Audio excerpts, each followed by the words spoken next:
So this talk today is a rapid-fire mixtape of examples of artists expanding range of motion by adding to vocabulary of movements across a concentric spectrum of scales and contexts. I think concentrically that every one of these spheres, body, family of origin, geographic location, political context, and more intersect.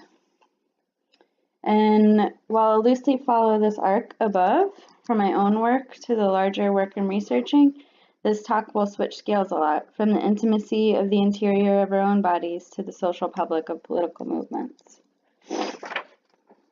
And those are what somatics does best.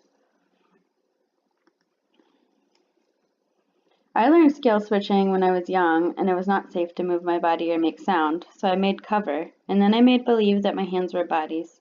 Through my hands, I could have full range of motion. I could even act out relationships between them.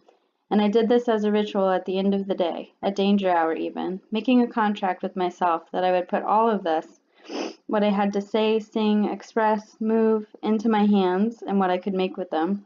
What I could make with them was visual work, the safest form because it was not loud, and the movement in making it was not easily detected and did not always need to betray its message obviously while still communicating its message powerfully.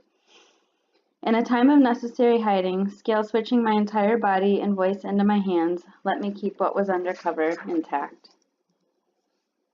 Scale switching is a way of suspending reality. It doesn't change the terms of reality, but it's a maneuver the powerless can do to survive it. It's filmic. You can zoom in and make a small ray of hope fill a whole frame, a whole extended scene. You can put the dire circumstances in the background. You can diminish them. Weird things happen though, because you have to distend your own body to suspend these external, not yet real realities intact. Shrinking needs and exaggerating vigilance are hallmark scar habits of trauma, but so is imagining things. And moving back into your body is weird. Shrinking needs and exaggerating vigilance are hallmark scar habits of scarcity, but they are also aspects of the act of creating. One unique potential of somatics is that within urgency, it repossibilizes through the deep embodiment of, not abdication of one's own body.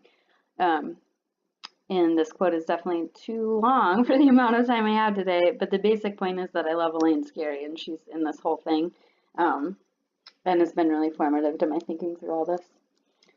But also in somatics, you can do it together. The companion can be near, and the growth can be communal.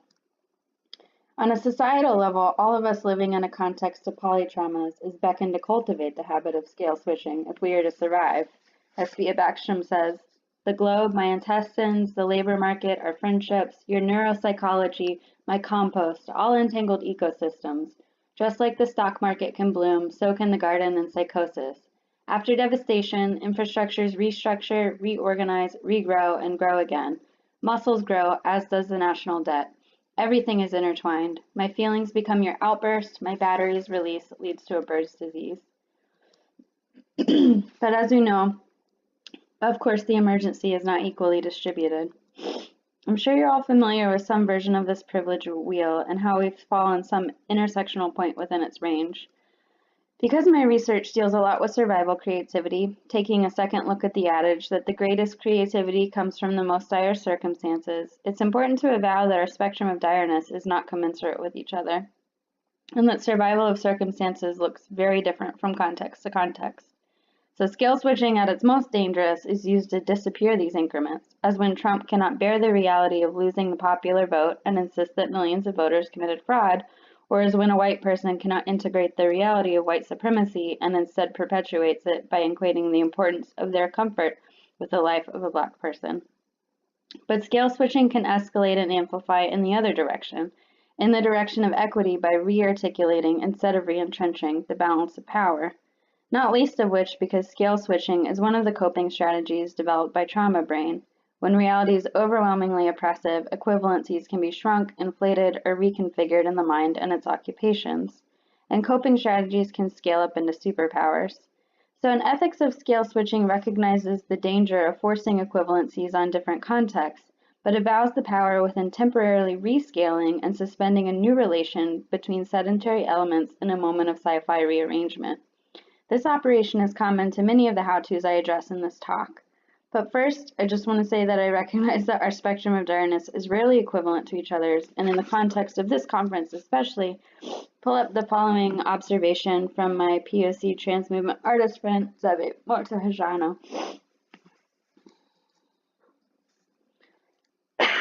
Which I guess we can discuss more in the Q&A, because I'd really like to hear the fields addressing that.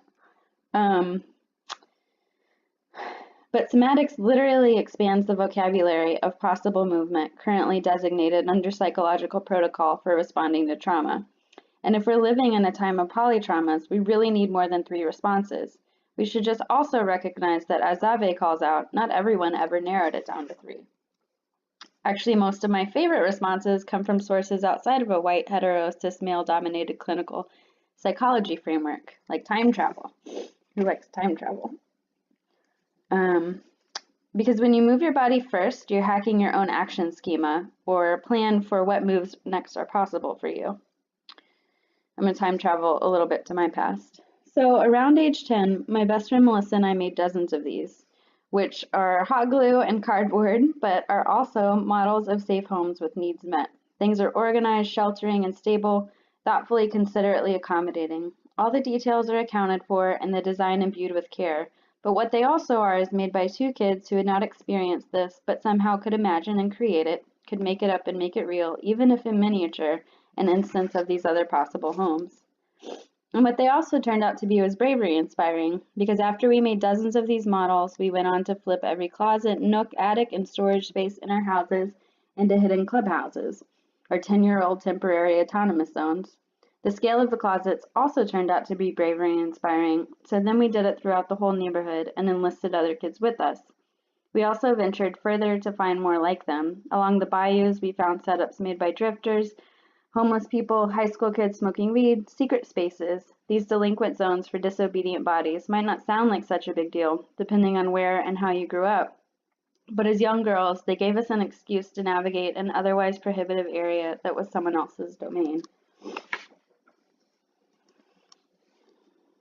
Switching scales. This is the Contemporary Arts Museum, Houston. The building was built in 1972 as a workshop for artists. A beautiful, elegant parallelogram wherein anything could happen. The infrastructure was supportive of experimenting. It wasn't until 2014 that this museum decided to have its first ever solo shows of Houston artists within its upstairs gallery. I was selected for this first exhibition, but noticed that while they said the show was for supporting and platforming local artists, we were in fact paying to produce content, physical and charitable goodwill, for the museum from our own pockets.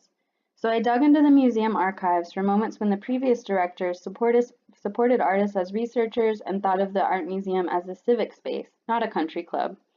In addition to displaying each of these inside the museum, although they're not the moments that the CAM currently highlights as its history, I had some of my own ideas.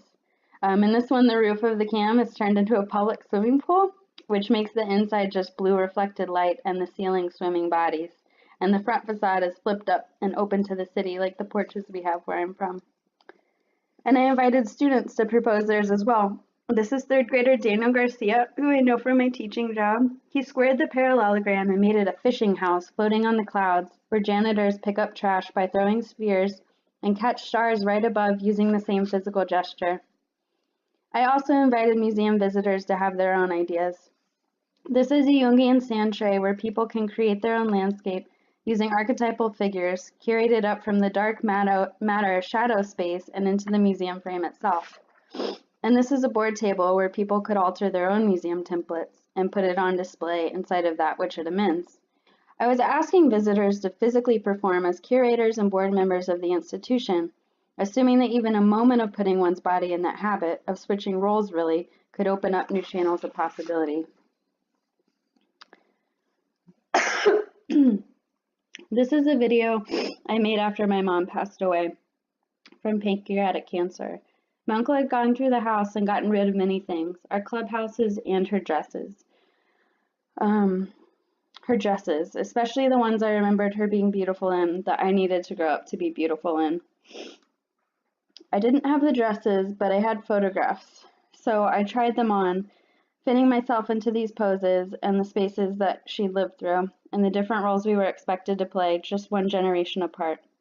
The video progresses through her whole life. It reacquainted me with her before she was ever mother to me, and it was an impossible practice of trying to arrive at her, which of course I could not, but somehow performing this inventory of lasts had the ability to generate a new thing. This video was viewed as a reflection in a mirror hanging in her empty closet. Once the funeral and memorial service were spent, the ceremonies were over, and all of my culture's available rituals had come and gone, but I was still mourning, so I needed to make up more. I kept returning to the house, both to do the emptying and organizing work of a daughter, but also to do these other invented rituals. I needed to clear the home of our family and release my mom from there. The house was her body, too.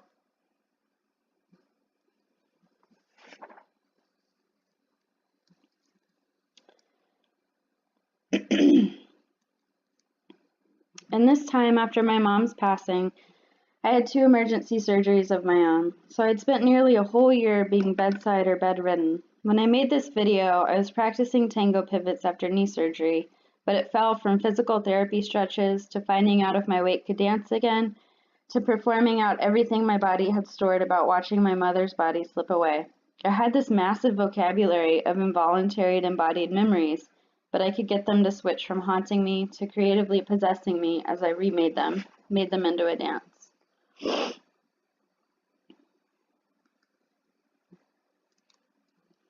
This is the video installed in my mom's empty room. Between her death and when the house was put on the market, I invited people to the house as a memorial for individual walkthroughs. They drove out to the suburbs and got a lockbox code, and one by one went through alone. Care House was about parting with a parent and a home, as it was the time of the foreclosure crisis too, and word of it spread from art people to hospice workers, medical professionals, and those who'd been through similar experiences. Some visitors needed to talk after, so I made another ritual we could do. They'd share with me a gesture of care in their lives, and I would be the surrogate other person as we cast its negative space and talked for about 20 minutes, waiting for the plaster to dry. The first was this cast of the hand on the arm. It's caring but condescending. I wanted to see if by casting that increment in between, I could arrive at what lies in between. I could slip into that joint and remake it somehow. So art for me has always been this tool for moving through life, a way of making props, prostheses, external icons of life stages that move through stuck spots. I'm looking for examples for when it's successfully scaled up from a personal coping strategy to a public catharsis. With scale switching in mind, it's not hard to see, With scale switching in mind, it's not hard to see why somatics can span this distance, especially if we consider that artists and activists often perform this gesture, this physical move, slipping into a joint and re-articulating it. The work of Lewis Hyde details how, and I'm reading from his website, the word art comes from an ancient root that means to join and to make. Many other modern words come from the same root, all of them having to do with joints in one sense or another. Arthritis is a disease of the joints, an arthropod is an insect with jointed legs. Articulate usually denotes clarity of speech, but one can also articulate a skeleton, which is to say, assemble it joint by joint.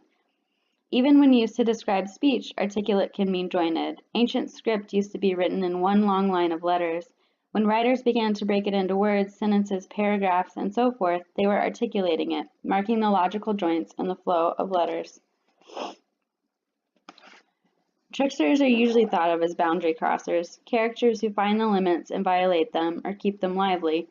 Lewis Hyde reimagines this function, saying that tricksters are joint workers. They seek out the joints of this world, sometimes to disrupt them, sometimes to move them, and sometimes just to keep them limber. The first time I saw a mixed-use development in my city, I was struck that a part of the city that was actually very mixed could be cleared and have a master plan microcity plopped on top. They installed a fence that hid construction and advertised who they wanted to move in, very specific bodies performing very specific acts. So I made my own 8-foot-tall matching silhouettes of those who were actually there building it all for them, but ultimately being kicked out, and inserted them in the negative space between the original intentions. And they stayed up for about 3 days. Here are museum arts bodies outside of a museum campus funded by petrochemical profits, in a city dominated by the same industry. whose economic necessity for art is of less urgency than the PR necessity of this global hub of energy imagining itself as a world-class power. Does this ring a bell in your city? What industries do the artists perform reproductive labor for there? What workforce does your work help attract, retain, and entertain? If you haven't heard of Richard Florida, you're still probably familiar with his ideas, importing arts and artists into given areas of cities to enliven them. This has become a playbook for developers. In the States, much national arts funding has switched to do just that, called creative placemaking, but actually just artists instrumentalized as the shock troops of gentrification. Why does this matter in a slide talk at a somatics conference? Because if artists are joint workers, but they themselves are scripted into one limited vocabulary of movement, our world gets stuck. So let's look at the given choreography for artists. How are artists' bodies meant to activate space? Real estate space, city space, public space. We've been given a script, handed stage directions. Just add artists, the economy will flourish. Just add creatives, your city is world class. A fever pitch of artist bodies, space activation, amenity provision, tourist attraction, workforce retention, city boosting, decorating, invigorating, ameliorating, entertaining, but what if this choreography does not look interesting to us? What happens when artist bodies go off script? When Houston was having its cultural plan written by 6 itinerant cultural planning consultancies, which had 4 artists present to inform the cultural plan, my collaborator, Jenny Ash, and I with Art League Houston said what you see here. Houston arts are being touted, arts economy is being researched, arts funding is being restructured, arts policy is being rewritten, but artists are not invited to the table. Being artists, we have built our own table. You are invited. We were also responding to the typical models of artist professional development, wherein a city's artists are pipelined into profit-driven models of success, manicured to behave better like professionals in other fields, which seems like just a waste of creativity, a way of disciplining the movement of artists into the career trajectories of entrepreneurs. So Charge instead was about artists self-educating each other laterally. We had an even split of local and visiting presenters who each got equal time and pay to platform their own models of how they sustain their practice. We were changing the game, so we used games, and we were building a movement, so we used movement.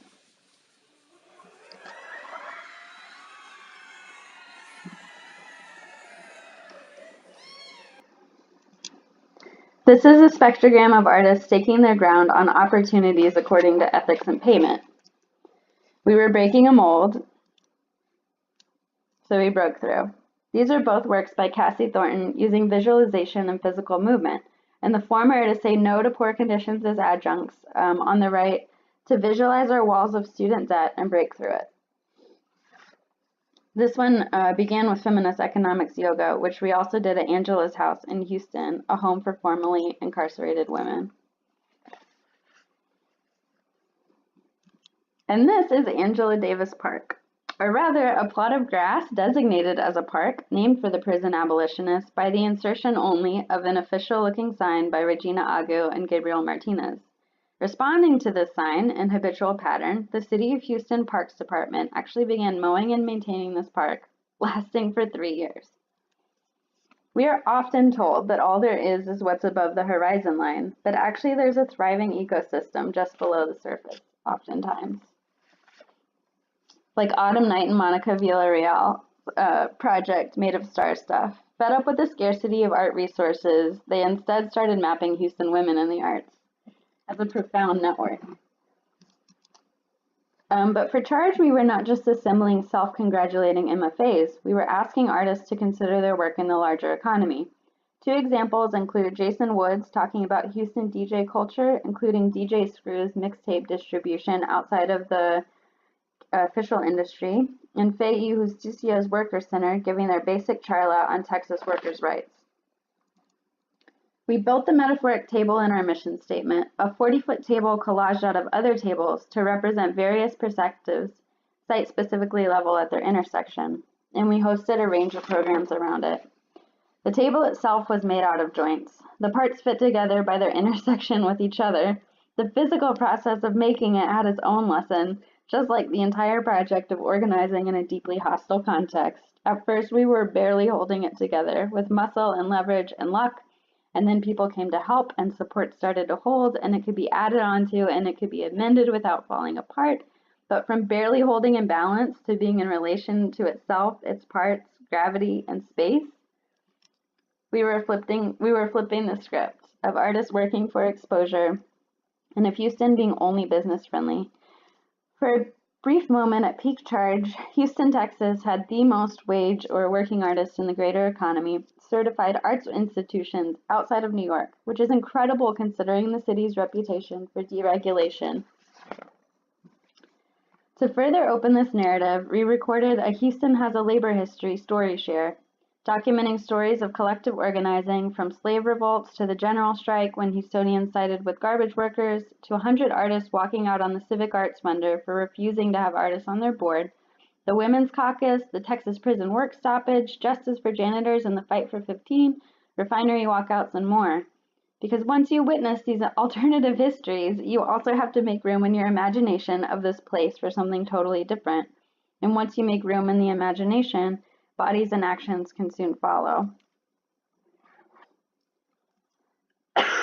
Charge also generated its own grant from $10 admission fees.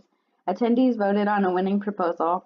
In this case, money for holding one night of open space for an open dance party. Houston has a lot of bars for gay men, but this was a space for all types of queer and differently abled folks, for every kind of body, moving in whichever way they wished. That first night, they had to pay to prove to a bar that people would show up to dance for a dance party called Daikon Fagatron. People showed up, and it ran for 3 years. So what if artist bodies make space for bodies at rest? Terene Fazeli's project Sleep Time, Sleepy Time, Crick Time Against Capitalism's Temporal Bullying included collaboration with a group of artists with autoimmune diseases who call themselves the Canaries, as in the canaries in the coal mine. Their publication, called Notes in the Waiting Room, was a newspaper distributed in doctors' offices from patients, by patients, for patients on a lateral level. Or what if artists inhabit the script? In a performance called City Council Meeting, the script of actual City Council meetings are delivered by audience participants with the aid of artist staffers as a support structure in a performance of remedial participatory democracy. This work occurred in 2013, already addressing anxieties about Americans' ability to perform democracy even before its more recent extreme polarization. On the left, you see Autumn Knight, whose work comes up a lot, and Assata Richards, who went on to run for city council herself.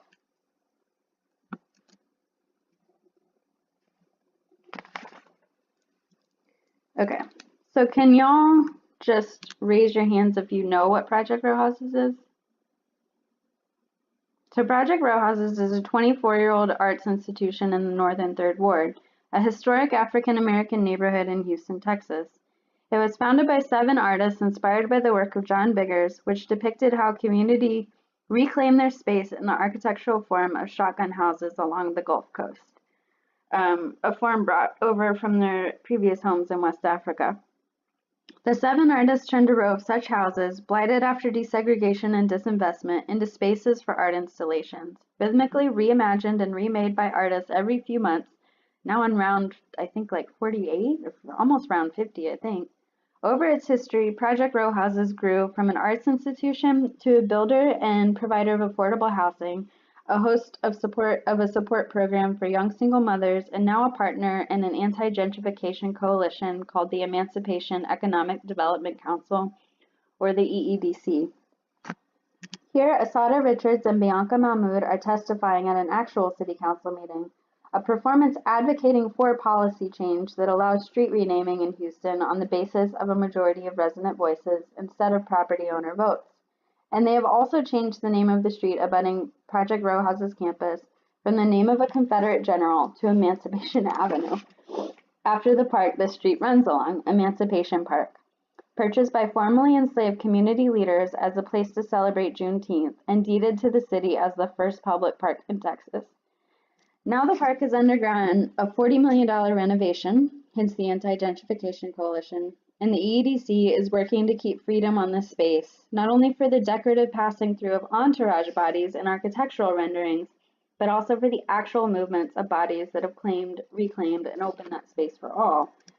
So instead of artists being instrumentalized within gentrification, artists help found, populate, and ally with the residents of Northern Third Ward via the EEDC Council as a force to remake the process of gentrification itself. The EEDC's resident engagement and arts and culture working groups were combined. So when Ola Tucker, a resident, spoke about organizing a Mother's Peace Walk in honor of her sons killed by gun violence, Project Row House's public art director Ryan Dennis brought up the work of Doris Salcedo. Here are images from the Mother's Peace Walk where they decided to write wishes on and release red balloons. And a recent round opening was Black Women Artists for Black Lives Matter. Here they are in procession in front of a row of houses that make up not only an art project, but an intervention into the Houston spatial imaginary and its approach to affordable housing. I recently worked with Susan Rogers of the University of Houston's Community Design Resource Center and 5 teen residents of a Houston Housing Authority complex who we hired on a design and build team.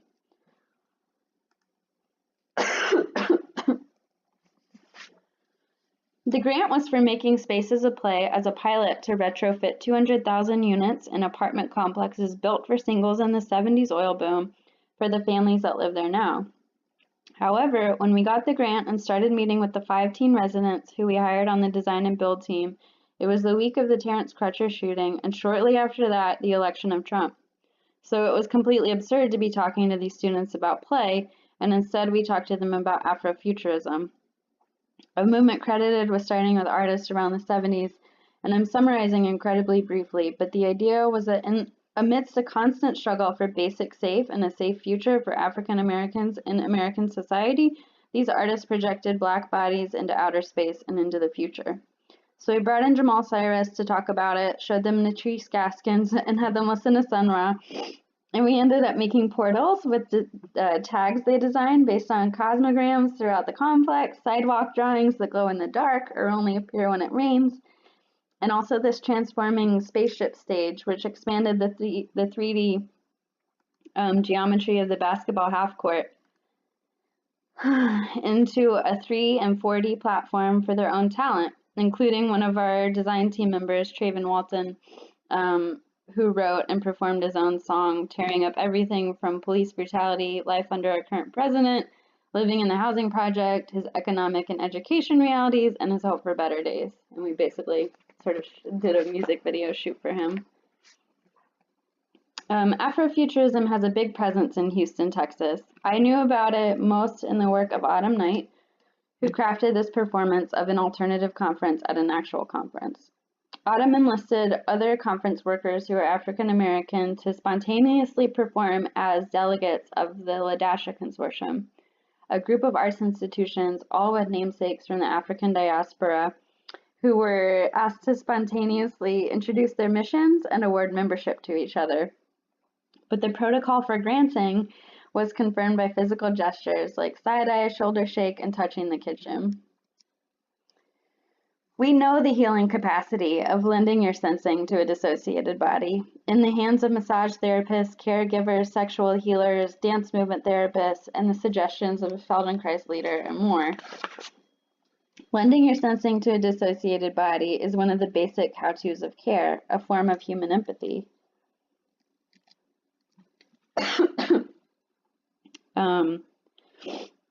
So when artists, as those sanctioned to cultivate sensoriums within a world where sensing has been mined out for profit, are used as token vibrantifiers to lend sensing into the desensitized, dissociated bodies of neoliberal urban environments, it not only says something deeply sad about our cities, it says something deeply untrue about the wrong parts of them. Because it's not the gentrifying parts of cities that need more color. That's the area where property values are low and people already are of color. And they do not need choreographed copy and paste world-class creatives to save them. They just need to be left alone with access to affordable space. Creative placemaking, lately returned creative place breaking, steals the healing potential of seeing your world reflected back to you as an agency-inspiring transformative mirror. Instead, it replaces you via a violent, extractive, and disappearing process. And as Elaine As Elaine Scarry describes in The Body and Pain, The Making and Unmaking of the World, pain and imagining are each other's intentional counterpart, so each element can be either a weapon or a tool, depending on whether the surface it acts upon has sentience. In the case of gentrification, the surface it acts upon is considered to be empty, unproductive, invalid, in need of enlivening. Somatics as a practice does everything differently. It asks for and avows sensing from right where all of us are, that there is not one surrogate expert dancer for us all to behold, but that we are all experts on our own domain.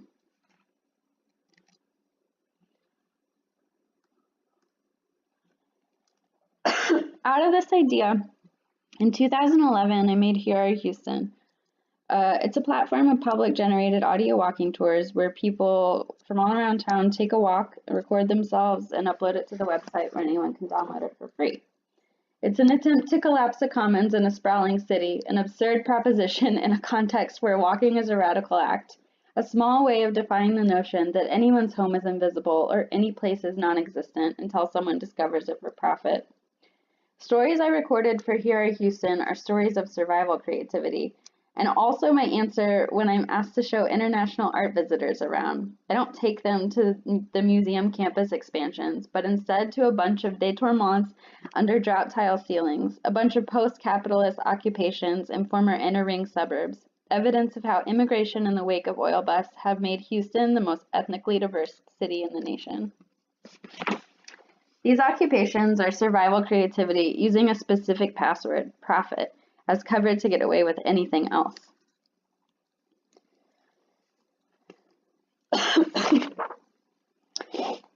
going to skip that. In 1987, an artist named Michael Galbraith grafted a human figure onto a map of the city, resulting in a 40-mile outline driving route. 26 years later, and the city in an oil bust again, my collaborator Alex Tu and I followed the human on foot. We were joined by an ever-changing caravan. We had a carb-load brunch lunch and an arrival party, spawning a walk club, breaking into the Astrodome, artist bodies hacking into their architectural city amenity counterpart, the stadium. We wore the suits in homage to the figure in Galbraith's map and as blank canvases for the city to leave its mark on, and to theatricalize the already absurd act of trying to walk in Houston. Because Houston is a sculpture made by the artist neoliberal capitalism, and I'm always curious about how human creativity manages to crack through concrete in a city that's somehow simultaneously the belly of the beast and an unsurveilled incubator of survival creativity. One example is the art car. This is a woolly mammoth made by high school students out of plastic trash bags, traveling through a freeway underpass that is shut down for a public parade. Art cars start massively distributed at homes, garages, driveways, and studios by people attaching stuff or making alterations to their vehicles all over the world. But Houston has the largest art car parade. Started as a parade of artists for new music, materially, art car construction is often a lot of petroplastic glued on with petroadhesive to a petro vehicle, all in order to reconfigure the elements of the hyperobject we are saturated within to try and remake something else. In 1986, the city was called See-Through because the oil bust had the workforce laid off and the buildings were emptied out. As usual, the artists and immigrants filled it back in. People make their art cars at home in teams with their classes, then come put them on display. They don't all call themselves artists, but this has the feel of survival creativity for me because of what happens when I see one on the road. Once I see it, then I see how eerie it is that all the other cars are all the same. Once I see it, I think, won't anthropologists in the future, if we survive, wonder what human creativity did in the world's largest petrochemical hub at the naming of the Anthropocene? And once I see it, it makes a new space in my imagination, but it doesn't stop there, because it's scaled up from the art car maker's personal project into a public parade. And because of what happens to make a city that would never shut down traffic for the public, shut down traffic for traffic that is creatively hacked by its public, it's a beautiful joke and people have gathered to watch. It's a new possible, even as it is immensely entwined in its own time and place. Here's an image you might be the most familiar with of Houston since Hurricane Harvey. One of the dominant narrative dominant narratives captured in this synopsizing image was this New Yorker cover about, yes, diversity and DIY creative rescues and grassroots disaster response. I don't have time to do a deep dive into the survival creativity of Houston related to Harvey, but I'm happy to in the Q&A. I just really need to make the point that this was by no means a spontaneous reaction in our city, but an example of thinking in an emergency based on clarity of repeated rehearsal. Houston is a rehearsal ground for survival creativity. Labor activists know it because the tactics here have to be more advanced in a right-to-work state. Artists know it because we are not working in a context where it is cool to be progressive.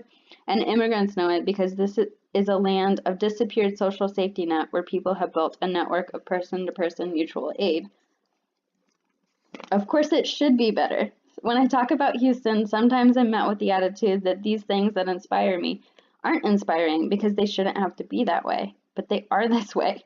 Again, I look to J.K. Gibson Graham for starting where we are, right here and right now. Houston is in population a predictor of demographic shifts nationwide, and in politics has already been the way the rest of the country has now been reconciling with Trump. This is a woman dancing in the Hurricane Harvey flood rain.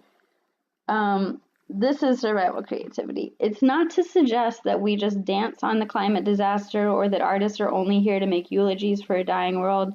Slipping in the joint between a foreclosed future that is taken for granted and any other possibility that could be made if we remake priorities does sometimes need to occur at precisely this joint of levity, of beauty.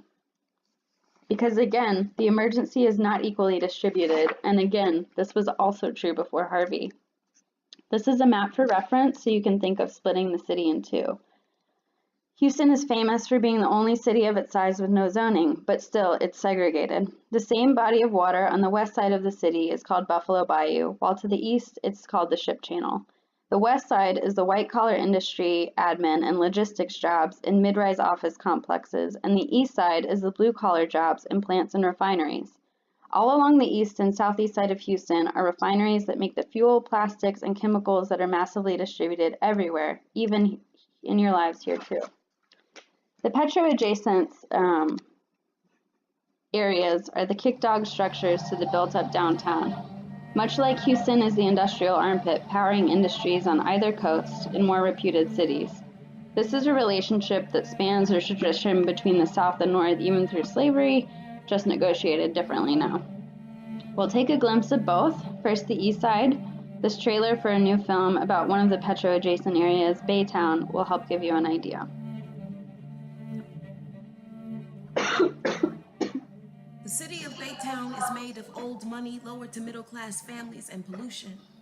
But if you get a job at a chemical plant, you don't have time to think of a solution. I guess my brother, my uncle, and my cousins are sellouts because they went industrial instead of the drug route. Refinery city lights and pipes run along the Gulf Coast. The smoke boasts with sulfur air. It's a wonder. Anyone's able to take a breath. We're so used to it, we forget. Soon, the sons and daughters won't be able to drink the water. They say the first priority is the people. But the people are the ones being excluded and uprooted. Just ask Archie Collins. Ask George Washington Carver Elementary, or ask the Suburbanites. Exxon Sacrifice, aka Brownwood Neighborhood. God bless social media, but Flint ain't the only case of complexion without protection. Baytown, aka Dirty Bay, is surrounded by giant toxins, threatening the city in every way. We see the huge still from our window sills, make jokes as we choke. We've been possibly dying from this kind of poison oak. It's no mystery that the black and brown communities are being targeted. Black lives matter, but not when they're expendable and making money is good for the market. Give them a fine, it's fine. They can afford it. We live with the headaches, the shortness of breath, and watery eyes.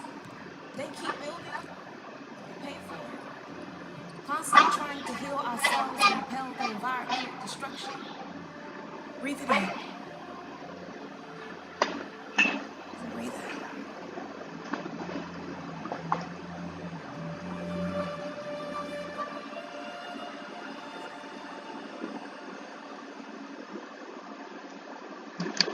Now shifting to the west side, but we're going to join back together in movement of the body.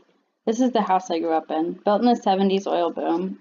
When I was born in 87, the bust had hit.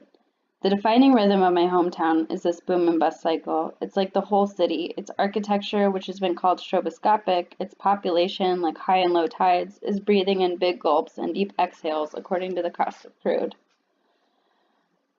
This house was in a copy and paste suburb between Houston and Katy, Texas. Katy's on the far west side, Baytown's on the east side. At that time, Old Town Katy was a small rural community known for football, cotton, football, the prairie, football, rice fields, football, racism, football, railroad, football, Southern Baptist churches, and football. I went to Katy High School, which is 6-time state champs in football, and also where Borat went to learn how to play American football. While at Katy High School, I had to argue with my English teacher that Heart of Darkness was about race. Then class was dismissed to go to a pep rally. These are images from the Katy Bengal Brigade, the drill team at my high school for which I got physical education credits. Drill team is a form of choreographed military dance in which the young women dance on the football field during halftime. Here's the cheerleaders and the drill team. Notice the drill team lined up on the sides, and for now notice the streaming rhythms on them, and notice the rhythmic clapping from where our point of view is in the supportive audience. I'm interested in whose body movements being regimented adds to the free movement of other bodies. I keep wondering how support bodies act as prostheses for flying.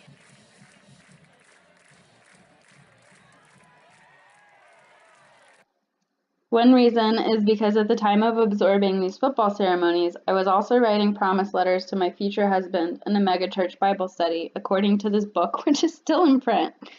So not quite.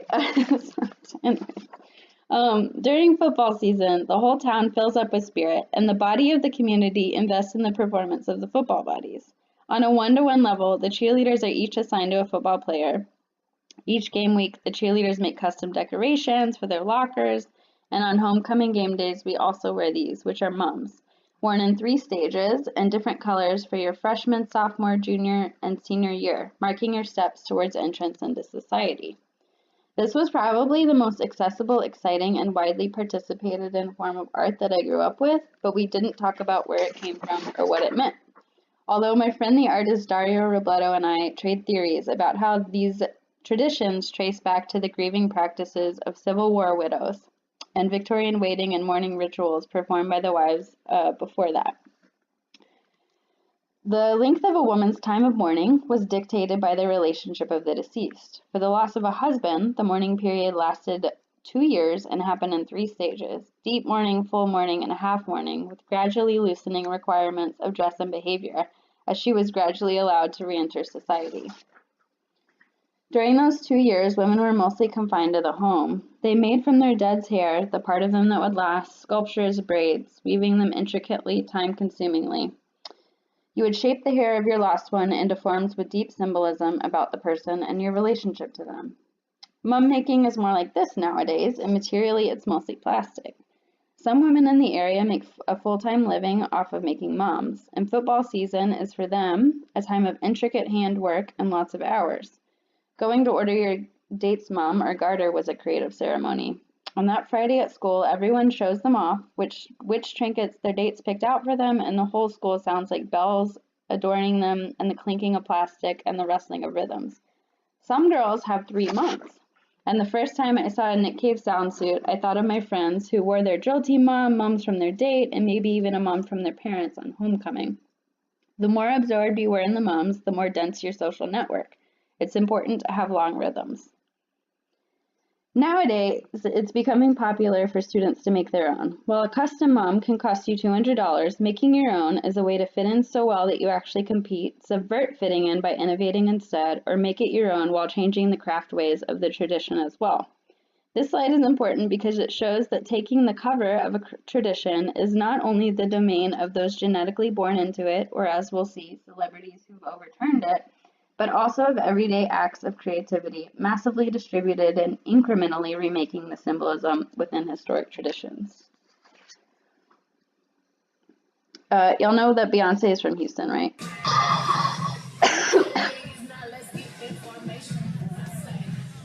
That's drag Beyonce, by the way. I never used to care about that, but the first time I heard, okay, ladies, now let's get information as an adult, my heels clicked involuntarily into first position in obedience with that call, because this is the starting call of every drill team rehearsal in the South. To infiltrate that memory of military choreography, massively distributed over decades of women in the South, and turn its symbolism to use for political solidarity among women in Black Panther drill team costumes making Malcolm X formations during the Super Bowl in protest to a rash of state and police brutality towards Black lives got me into the beehive. It activates support bodies using a language of their own confinement.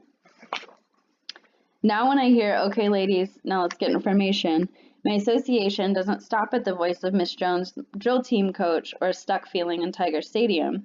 I think of Beyonce smashing in a car window, Beyonce sinking a cop car in the flooded Gulf Coast.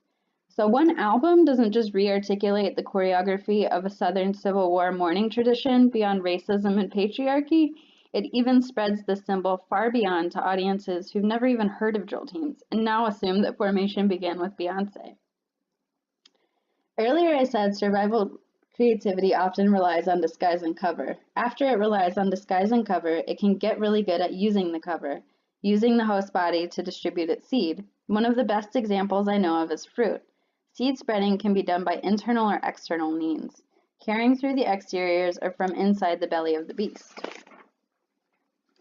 So when artists become uninterested in decorating or spiffing up space, when we get bored of dancing for customers or tourists, when we find it much more interesting to remake our cities on the terms of those to whom it belongs, remaking it with those who make it with us, when we aren't here as the urgent on-demand providers of life in corporatized and police spaces, when we want to move with the people who call our cities homes, what should we do?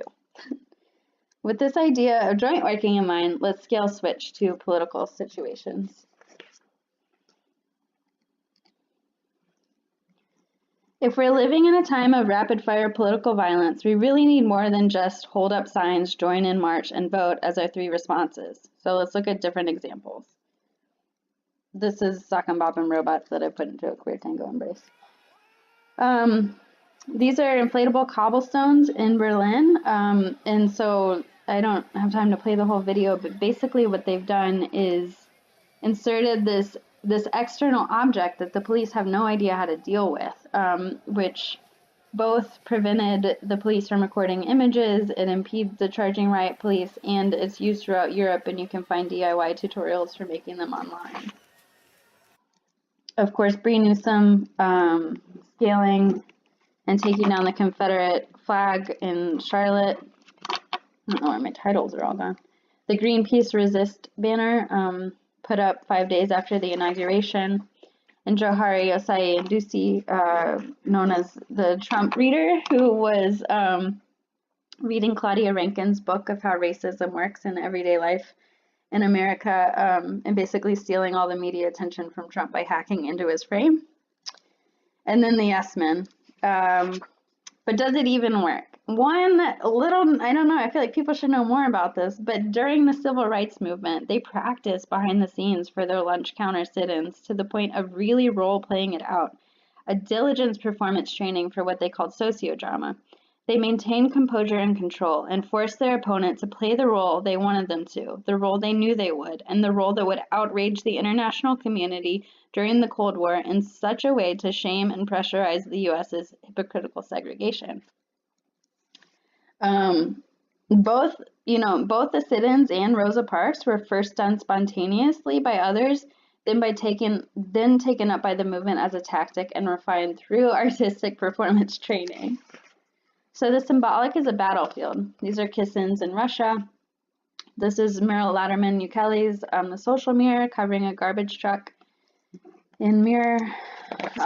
This is Amira Casket in the protests for the police shooting of Mike Brown in Ferguson, Missouri.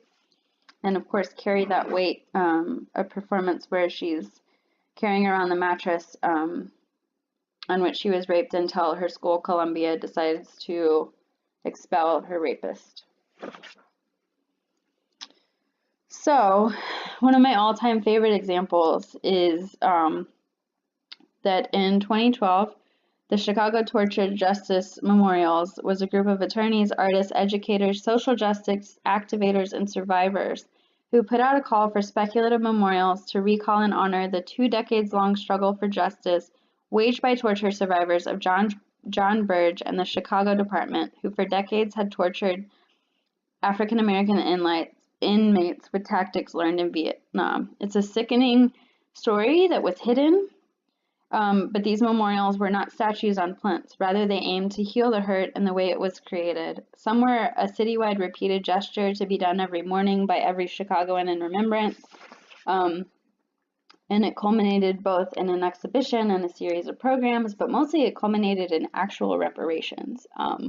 So through this massively distributed imagining of speculative memorials, they moved the bar on what could happen politically. They made a new possibility, and they actually won it. So it is, again, working from right here and right now. But it's not just that. Using an existing vocabulary or inserting an alternative inside of that which it amends, or using cover to sail switch or time travel, also opens up a channel of communication larger than those who already agree with you, to reveal the nature of a relationship that may go beyond even what you suspect, where your irreality and theirs lines up along a funky joint for rearrangement.